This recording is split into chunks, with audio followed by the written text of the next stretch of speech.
doomu aadama bi ñaar yi la gën a soxla ci àddunaam mi gudd fan ak wërsëg te ñaar yi lu koy maye lenn kese la mooy jokk mbokk. sallallahu alayhi wa sallam mooy wax nee na man ahabba an yubsita lahu fi rizqihi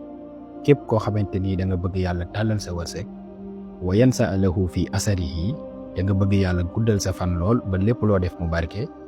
wal yasil rahimahu na jokk mbokkam.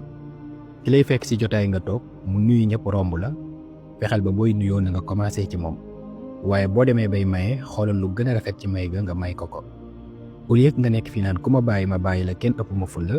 yàlla ci boppam mu ngi lay moytandikuloo lool ci alxuraan boo delloo fële ca suratu Muhammad aaya 22 ak 23 yàlla ngi naan fa hal asaytum in tawallaytum an tufsidu fil ardi wa taqta'u arhamakum yàlla ni yàqkat yi gën a mag ci kaw suuf mooy ñi nga xamante ni dañuy dagg mbokk te ñooñu ulaa'ika alladina la'anahum allahu fa asammahum wa a'ma absaarahum yàlla ni gaa yi di dagg mbokk man maa leen di rabbu te xam ngeen ni yàlla xajul ci mbindeef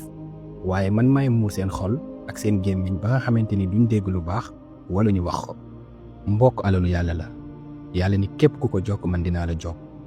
te ku yàlla jokk say mbir baax waaye képp ku ko dagg man yàlla dinaa la dagg te ku yàlla dañ ci ay mbiram sa dara du baax. ma lay ñaan nga partagel ma vidéo bi bu baax a baax comme ça képp kiy jullit daal di siy jot mun a xam lan mooy njëriñu jokk mbokk.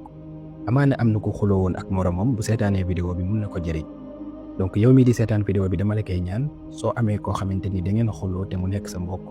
même bu la tooñee bàyyi lépp te yàlla tax ak yenentum sallallahu alayhi wa sallam nga dem na ko mbokk baal ma àq ñu baalante ak xam ni àdduna amul solo di ñaan yàlla defal la yiw bi defal ñu ko ñun ñëpp incha allah kon fi salaam.